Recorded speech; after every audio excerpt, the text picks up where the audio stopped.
Good afternoon, everybody. Our presentation panel discussion today is Learner Agency and Online Courses. My name is Herb Feaster. I'm joined by Hannah Howell.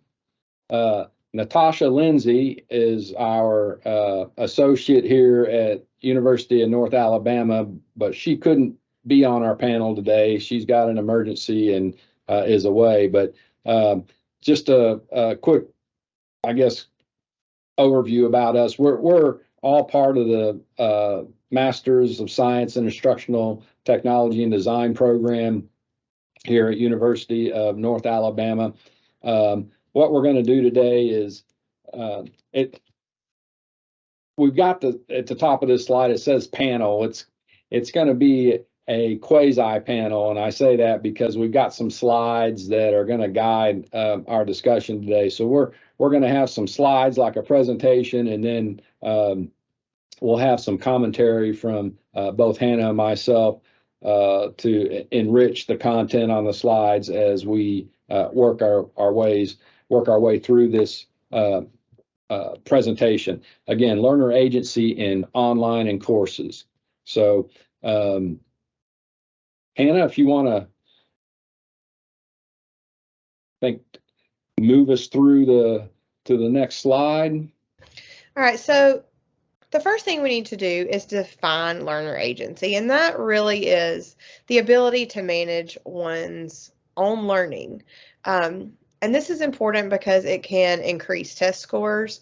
Students are more likely to set academic goals focused on the content rather than achieving just a certain score on an assignment or an assessment. They're more likely to process the information in a deeper, more organized fashion, and it is positively related to college and career outcomes. So what this means for the course design process is just allowing students to navigate their own topics and to ensure that they have choice when it comes to completing assessments. Now, our program here at the University of North Alabama is mostly project-based, and so what you'll find in how we design for learner agency and how we keep that in mind is that we very rarely, if at all through the program, require students to choose a certain topic to complete a project on. And so what that means is students can really pick something that is relatable to them, maybe something that they have access to, and something that they find important, and in most cases, something that will improve the current position that they're in. So while we realize that that may not be possible in every academic setting, we do our best to make sure that students do have choice when it comes to completing the projects. Now, all projects are graded with the same rubric, they just get to pick the topic. So for example, if someone is doing or creating a SMART goal for a project coming up for a leadership course, then they will be able to choose the topic of which they are going to create that goal for. And so we don't dictate that through the assignment and assessment guidelines.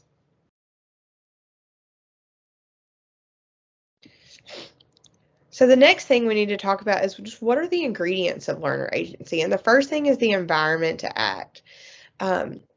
This provides challenges beyond the learner's current ability. So the idea of introducing learner agency is that there will be improvement at the end of that specific assignment. So one thing that I make sure to do as an instructor who has also helped design the courses that I'm teaching is that I will never let students recreate a project that they've done in the past, or I will not let them choose a topic that they already have a solution for, because that is not helping push them through their current ability. The next aspect and ingredient is the will to act. So this pushes learners toward a growth mindset. That essentially tells us how they will be able to grow through this specific assignment. And the third is the power to act. And we want our learners to take action and achieve the desired results. And for us in our program, that means that we build maybe smaller assignments that help work them up to the final assessment or whatever the big project is, just to ensure they're getting proper feedback and they are able to grow throughout the course and throughout the process of creating whatever deliverable is at the end. Yeah, I'm just listening, and this really kind of takes me back to learning theory and the constructivist theoretical foundations. The underpinnings of that seems to be really embedded here in learner agency, and I think also for those of you who are familiar with ownership thinking, there seems to be a lot of ownership thinking ideas and foundations also involved in learner agency, in that once you allow these learners to have ownership of the learning, there are the characteristics that go along with ownership thinking with that learning. And so, they are all of a sudden responsible for their learning. They're engaged with it. They are wanting to perform well, and I think happier learners as well. So, yeah, I would definitely agree with a happier learner comment there, Herb, because when students are able to pick a topic that they are passionate about, they're more likely to succeed in that. And I think they are more likely to be invested in that assignment, where if we had just given them, given everybody across the board the same topic. Yeah, great word, invested. Well, I like it. All right, so the next thing we're going to talk about are the benefits of learner agency. And building this into a course can help recognize diversity. It provides equitable access. It supports goal setting and reflection. It implements certain learner-centered strategies, and it encourages lifelong learning.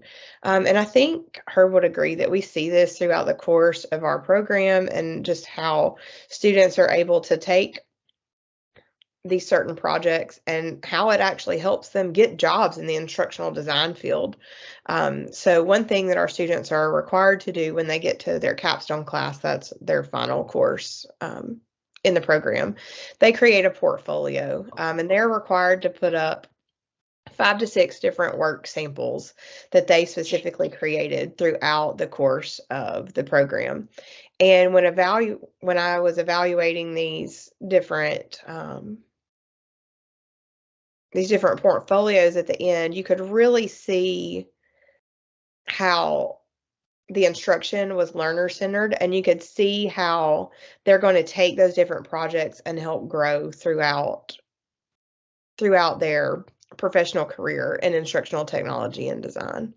And so we see this throughout the course of our program, and so we're excited that they're able to take that into the workforce when they're done, and so they can pass along those different principles of learner agency. So when they actually start building courses, to the extent that they are able, they will be able to build in those different aspects for their learners to choose. Yeah, and one of the things I'll just add on to that is this notion of learner agency is not only important in from instructional design or a classroom perspective, but it's also a very important skill in becoming even more and more relevant in the workforce.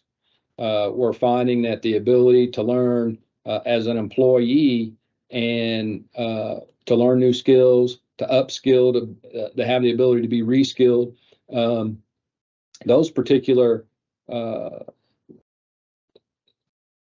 attributes are highly valued by organizations and becoming more and more valuable as time moves on. And I don't have any citations off the top of my head to support it, but I know just recently I was given a presentation on the future of workforce development, and that's one of the key ideas was this notion of having that.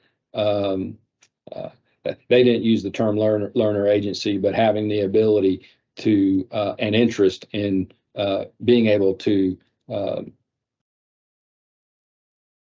learn, reskill, be upskilled, and having the ability is one thing, but also having the interest and motivation to do it goes along with it. So, and not only important skills for the classroom, but also important skills beyond that into the workplace. Yeah, thanks, Herb. All right, really the last content slide that we have here is how do you assess learner agency within a course? And we've already spoken about how typically our students are given a specific type of assignment, and they can choose the topic that they complete that assignment on. But the first way is to just create a safe and supportive social relationship. So a virtual classroom that welcomes dialogue will have a shared language for learning and also the routines for collaboration and sharing of materials. This is important for you to offer collaborative spaces that allow for learners to contribute to ideas, try out different options, and make decisions. So this can be done through building out a discussion board where you get peer feedback. This can be done through different draft assignments where the instructor is giving feedback without the consequence of the grade suffering for something not being exactly correct. The next assessment topic would be exemplar. So offer quality examples for learners so they can visualize something that has already done really well according to your rubric. And it's important to offer several of these if possible. So you can again represent diversity, and you can also help your learners get a feel for the quality and maybe even help them learn new ways to represent the ideas, because maybe they have a certain idea and they were not really sure how to present it, but then you have exemplars where people are using Canva or Storyline or any different way to present material. This could really help them, open doors and open new ideas that they might not have had before. The next would be learning goals and success criteria. It's really important to clarify the learning goals and how they connect together over time. And so learners can have a sense of control there. So when learning goals are negotiated and connected with personal interest or collect to show that they have a narrative or learning over time, students can begin to recognize their strengths and ability, and they can gain confidence about themselves.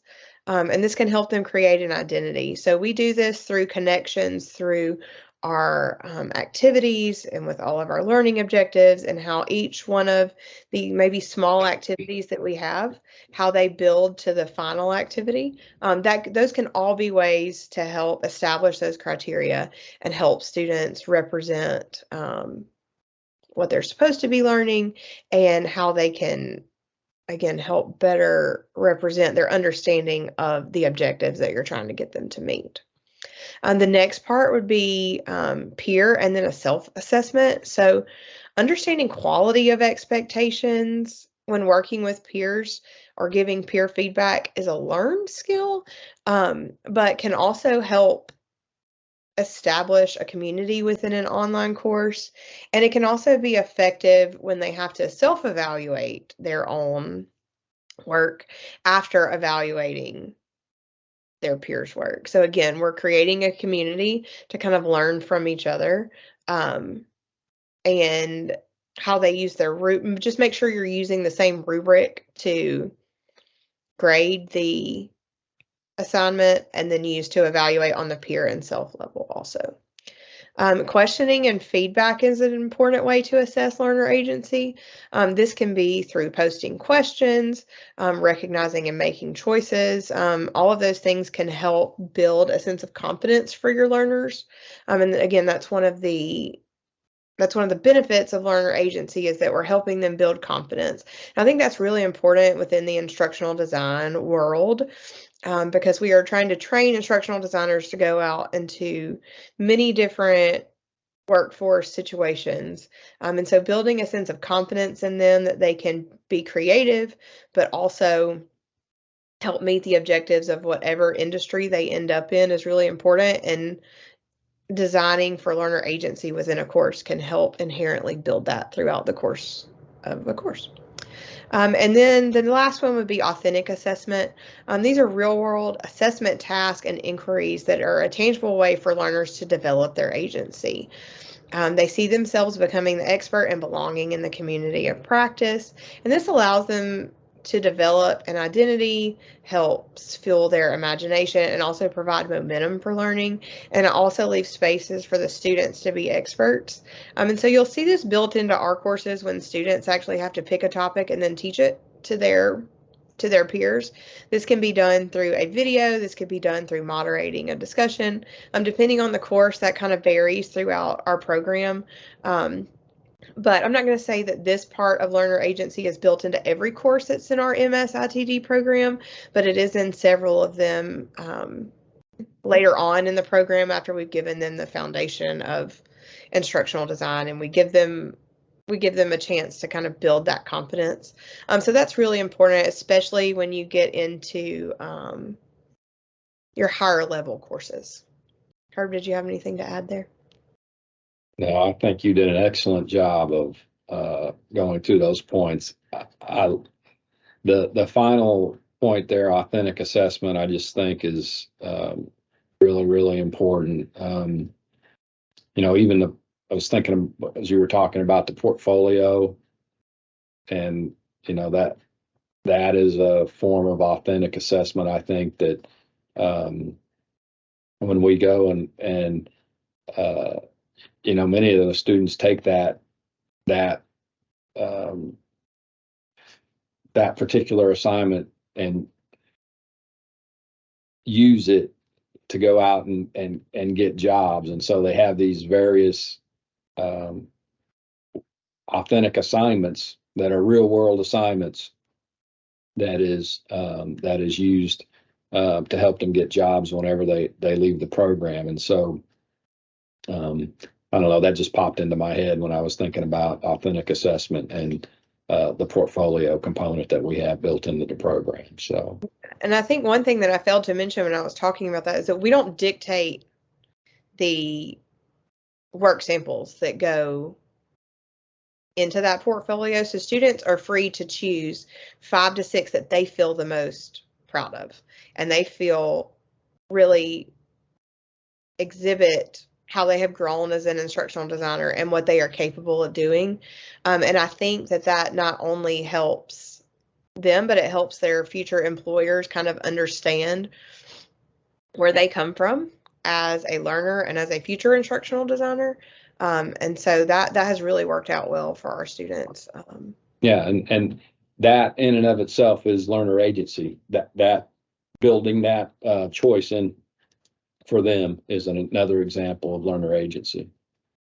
Well, that's all we have today in regards to just content on learner agency, but we wanted to show you our resources and where we were able to compile this information from. And it has been a pleasure speaking with all of you today. Here are our email addresses, and again, everyone that contributed and served on the panel today, we would love to hear from you if you have any questions. If you like some specific examples of learner agency, or you would like to just chat about this, we would love to hear from you, and here are all of our email addresses. So we hope you all have a great afternoon, and we hope to hear from you soon. Thank you. Thank you.